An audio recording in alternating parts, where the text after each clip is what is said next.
pour ce tout nouveau numéro de Bangui Lifestyle, nous avons reçu pour vous un artiste rappeur.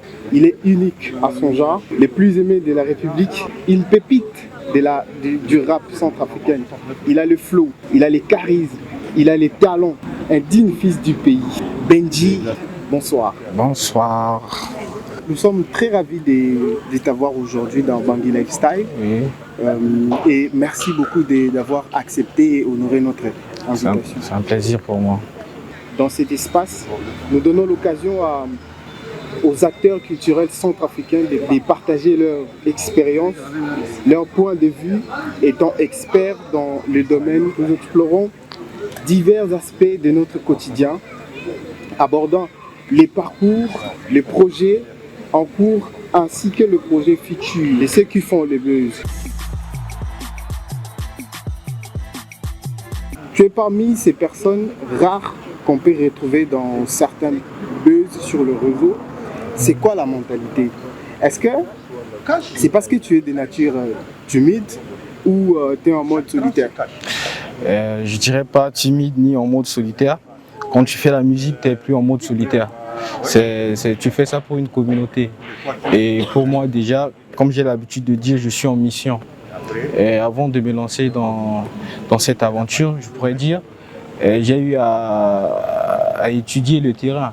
Je suis là pour une mission précise, c'est-à-dire porter haut le drapeau centrafricain à un niveau où même les étrangers vont dire voilà, il y a une musique qui existe en Centrafrique. Donc là, je suis concentré, quoi. Je suis très très concentré. Alors, comment tu peux toi-même te présenter? Qui est Benji? Ok, Benji Axel, le vrai nom c'est Koyalis Benjamin Josias Axel. J'ai commencé la musique en 2021 avec le groupe Bantu Squad, composé de 6 rappeurs. Et après l'obtention de leur baccalauréat, les parents ont décidé qu'ils aillent poursuivre leurs études à l'étranger. Et je me suis retrouvé à seul. Donc j'ai décidé de continuer ce qu'on a eu à faire ensemble. C'est comme ça qu'en 2022, j'ai commencé une carrière solo avec la sortie de mon tout premier son appelé Erling Haaland. Même si c'est Guinée, yanga dit prophète ou Mongene. Solidarité, tianga ka de raison, na place quoi na Kambingo Mouza. On soye manga, Boussouma Bokunduru, na Tereti, Zouswa Nanganga, qui m'a donné une visibilité et voilà. Et a fait de moi ce que je suis actuellement. Alors, dites-nous, qu'est-ce que signifie la présence de tes parents dans ta carrière musicale? Est-ce que ça a un impact? Pour moi, je dirais oui, déjà. Et quand tu vois tes parents, ça te motive. Et quand tu as des parents qui te disent vas-y, fonce, ils te donnent le courage, ça te pousse à te dépasser, à faire autant. Donc moi, personnellement, je me dis, j'ai eu la chance d'avoir des parents qui comprennent. Et parce que faire la musique en Centrafrique, tu vois, c'est pas facile. Beaucoup de parents n'acceptent pas que leurs enfants prennent ce chemin parce que c'est un risque. C'est un risque. On a vu tellement d'artistes centrafricains qui ont tellement de talents, énormes talents, mais au final n'ont pas pu construire une belle vie, une vie de luxe qu'on voit ailleurs. Donc voilà, c'est un risque, mais moi, mes parents m'ont donné le courage, ils me soutiennent. Des fois, ils participent même à mes concerts, donc ouais, je suis béni, quoi. C'est une bénédiction pour moi. Quel est ce souvenir que tu gardes de tes parents depuis ton enfance jusqu'à cet âge-là? C'est quoi ces souvenirs Ces souvenirs, moi je me dis, il y a des parents qui te donnent la latitude de faire ce que tu veux. Mais ils te disent souvent, regarde, il y a ça, il y a ça, il y a ça. Ils te montrent les dangers, mais ils te laissent le libre choix de faire ce que tu veux. Donc moi je dis voilà, j'ai eu des parents qui t'éduquent, qui te conseillent et qui te laissent l'opportunité de faire ce que tu veux. Est-ce que tu as un conseil plutôt particulier que tu gardes de tes parents? D'être sérieux dans ce que tu fais. Et quand tu veux faire quelque chose, fais ça bien. Et pour une personne qui a fréquenté, en disant intellectuel, tu n'as pas d'erreur. Quand tu veux faire quelque chose, fais ça bien parce qu'il y a des gens qui te regardent. Donc c'est ce que je garde en moi dans tout ce que je fais, même dans la musique. je garde ce conseil. Okay. Tu vas regarder la caméra qui est juste devant toi et dire un petit mot à tes parents. Ouais, bon. Même à Genre, Sango. En Sango, ben, ouais. Ma mère, elle s'appelle Marie-Louise.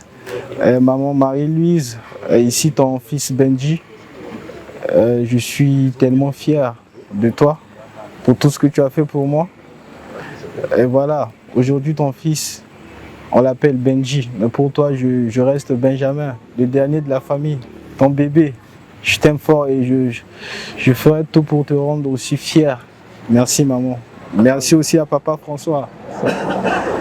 Alors, le choix de faire le rap, oui. Comment cela t'est venu? Est-ce que c'était une passion pour toi de faire le rap ou soit tu t'es inspiré d'une personne pour commencer à faire le rap? Bon, disons, je garde toujours ça en moi.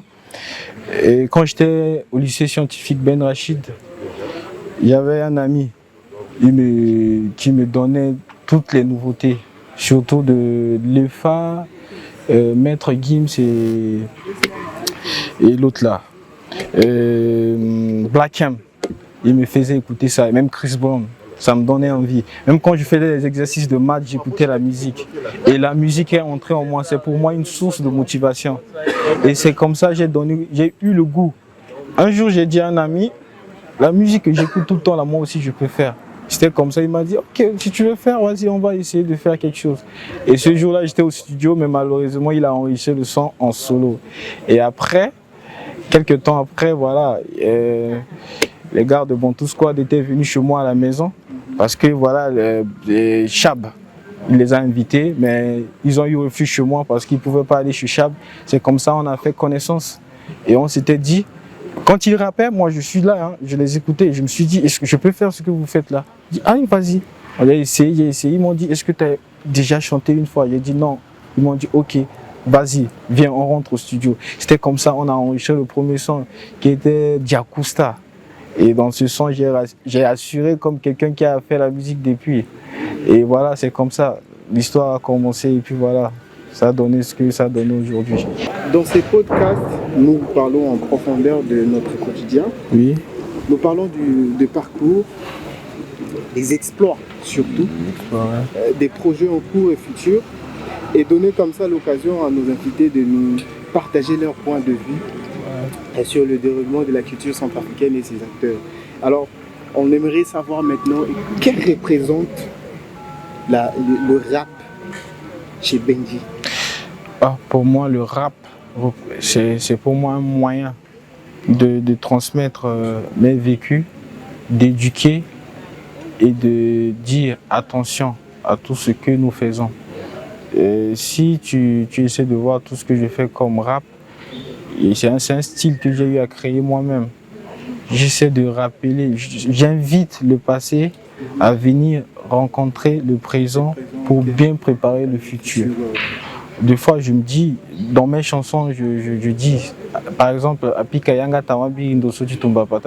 c'est un fait réel. On va parler de cette chanson. Je me rappelle à chaque fois que tu lances cette chanson, je te jure, c'est la catastrophe. Oui, c'est une histoire réelle que j'essaie de faire rappeler à ces jeunes qui n'ont pas eu à vivre ce moment.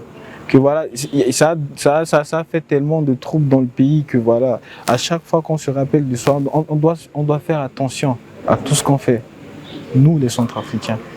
C'est important pour moi. Pour moi, le rap, c'est un moyen de transmettre un message positif qui va aider le Centrafricain à prendre conscience que voilà, le changement de ce pays vient du fils de ce pays.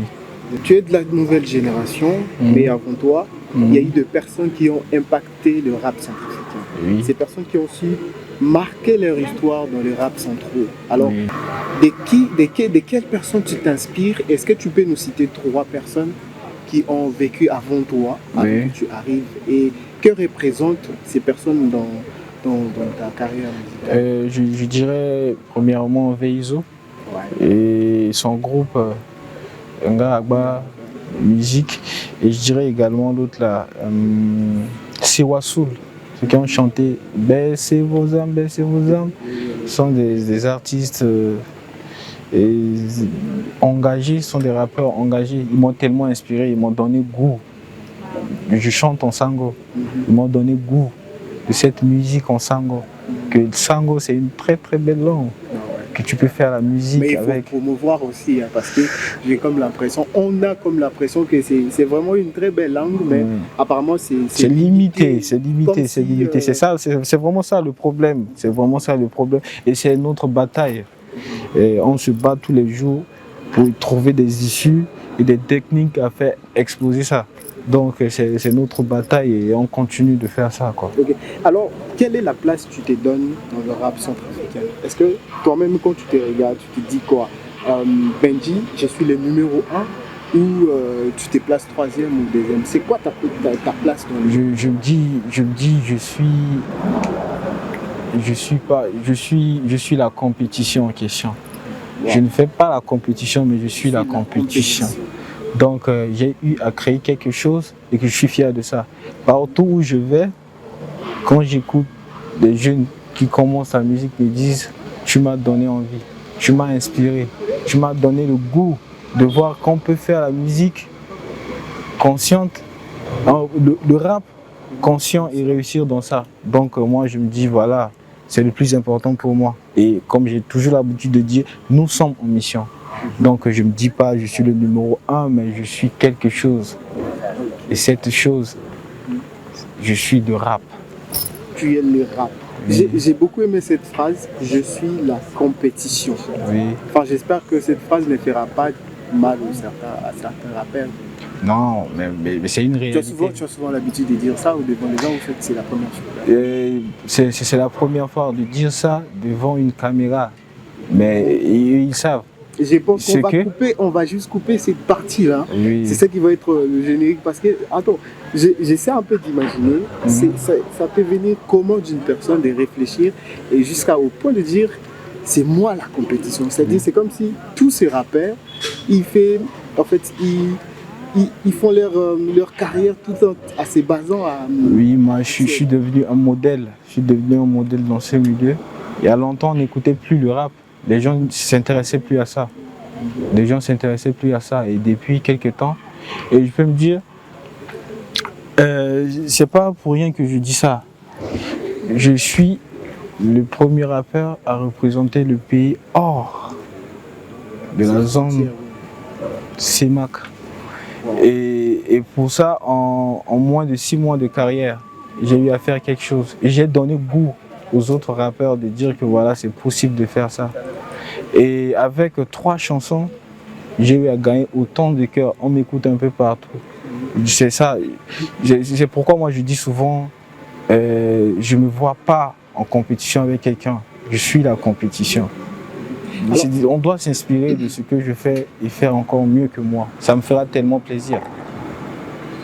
On va rester sur du fait que tu as pu sortir au fait du pays, représenter la République centrafricaine hors la zone CEMAC. Alors c'était comment? C'était arrivé comment d'avoir cette opportunité? Est-ce qu'il y a une personne qui a travaillé derrière pour que tu puisses avoir cette opportunité ou soit c'est juste parce que tu es la compétition que... Oui, comme je venais de dire, il y a longtemps, on a oublié le rap central. Et quand je suis apparu, j'ai redonné confiance aux gens de s'intéresser à ce style de musique. Et je dirais pas, c'est mon propre effort. Moi, je ne m'attendais pas à ça. Moi, je faisais la musique, premièrement, pour moi et mon entourage. Ce n'était pas pour la Centrafrique en question. Et après, dans ce que je faisais, là où je passais sur les scènes et autres, il y avait des gens qui me regardaient et me disaient « Petit, tu es intéressant. Mais il va falloir que tu ailles te compétir quelque part pour savoir réellement ce que ça peut donner, quoi. » Et c'était comme ça, il y a un promoteur qui m'a dit « Voilà, il y a un festival à Tente. Tu peux, vas-y, t'inscrire et puis voilà, tu postules et qu'est-ce que ça va te donner ?» Et après, quand j'ai postulé, et un jour comme ça, il me fait signe pour me dire que voilà, tu es sur la tête d'affiche avec des artistes comme Smarty, un rappeur reconnu, un rappeur connu mondialement. C'était pour moi un plaisir. Je me suis dit, est-ce que c'est un rêve? Je me suis dit non, c'est pas un rêve, c'est le destin. Imagine. Tu es là pour ça. Donc voilà, et depuis ce jour, c'est pourquoi même sur les réseaux, je me concentre. Parce que je sais que quelque part, il y a des personnes qui me suivent. Je dois être concentré et continuer ce que j'ai commencé. En tant que la compétition, vraiment, moi, je vais commencer à t'appeler comme ça. Oui. Cette phrase-là, ça me plaît. Je crois que je vais écrire ça quelque part. Peut-être que je vais te voler ça aussi. Hein. Ouais. En tant que la compétition, Ouais. toi-même, la compétition, comment tu vois les raps centraux dans 2 ans, par exemple? Je vois, je dis, et les autres styles de musique doivent faire très très attention parce que là, le milieu, ça évolue très très bien. On parle maintenant plus du rap central que les autres styles de musique.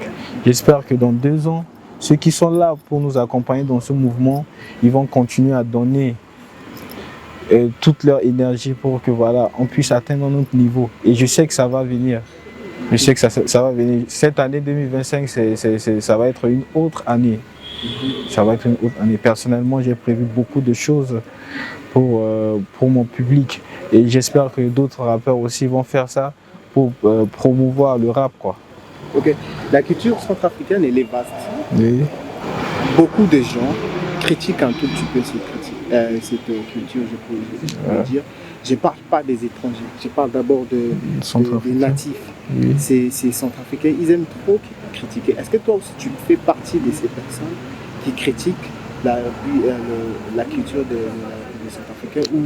Non, je ne critique pas, je suis un acteur culturel, je ne critique pas parce que moi personnellement je suis dans le milieu, je vois ce qui se passe dans le milieu et je ne vais pas me permettre de critiquer ça.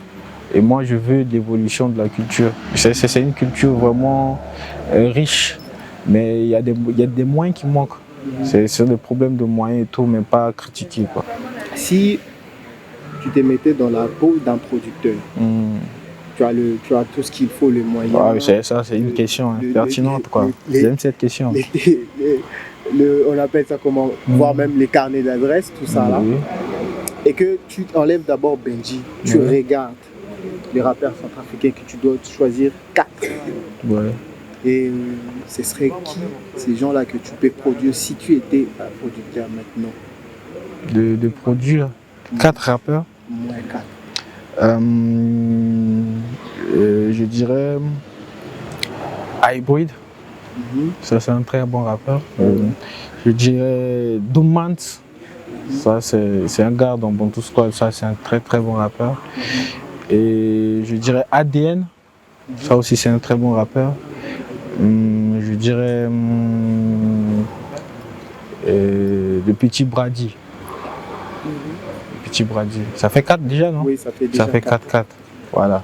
Alors, ici, on parle aussi de quotidien, de notre quotidien, comme je viens de le dire. Alors, on aimerait bien savoir, quand Benji n'est pas sur la scène, il fait quoi exactement? Est-ce qu'il est genre un pétage avec des gonzesses ou quoi? C'est quoi le quotidien de... Bon, le quotidien de Benji, c'est l'école. L'école? Ouais, je continue. Je suis à l'université de Bangui, master 1 de mathématiques. Ah, ça c'est très bien. Alors dites-nous, est-ce que, là on va baisser un tout petit peu. Ouais. Est-ce que Benji est un couple? Je suis en couple avec la musique, c'est important. Non, moi je parle pas de la musique, je parle de... Ah ouais, c'est sérieux, je suis en couple avec la musique. Parce que voilà, pour le moment, je dois être concentré, je suis en mission. Alors, que représente l'amour pour Benji? L'amour, ça représente beaucoup de choses. Quand tu te sens aimé, tu as la force de faire tout. Tu te sens fort, engagé dans tout ce que tu fais et tu vas réussir dans tout ce que tu fais. L'amour, c'est une arme qui te permet de combattre tout ce qui est devant toi. Alors, parmi toutes les chansons de Benji, c'est quoi la chanson que toi-même, pas les fans, que toi-même quand tu écoutes, en tout cas tu te félicites? Je dirais Mon Sort parce que c'est une chanson. J'ai pris le risque. Mon Sort, j'ai enregistré Mon Sort à 10h J'ai fait le mixage à 11h et j'ai publié à 18h.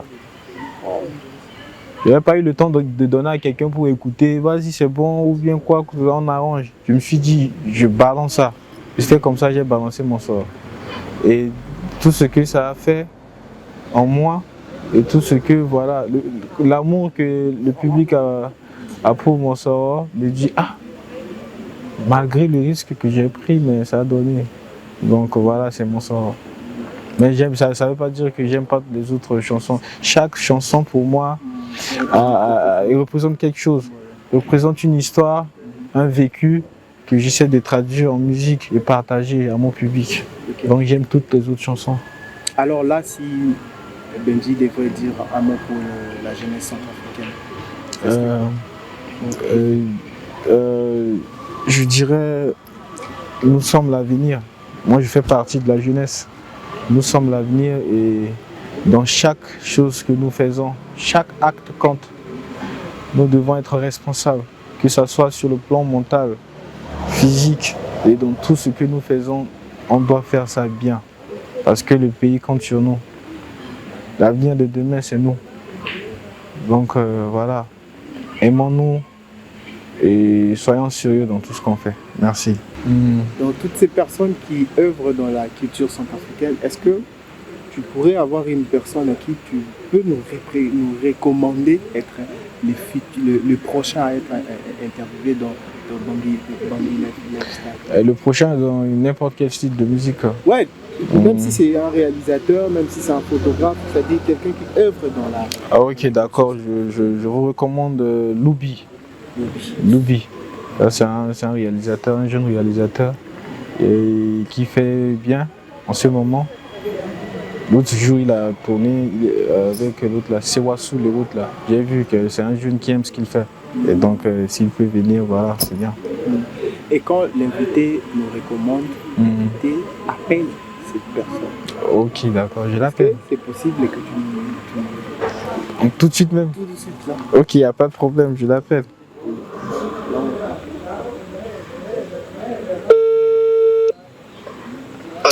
Allô, Loubi. Ouais, bon. C'est comment? Ça va et toi? En forme? Tranquille. Ok, d'accord. Je suis dans Bangui Lifestyle. Tu sais que tu seras le prochain invité, non? Oui. Ok, donc tu seras le prochain invité, ça sera? Le lundi. Le lundi prochain. Ah, le lundi prochain. Ouais, je suis en direct là. D'accord, d'accord. Ok, tu es d'accord, tu es partant, non? Ouais, je suis d'accord. Ok. C'est calé. Ok, ça marche, merci. D'accord, bon. Ok, tu le rentres à quelle heure?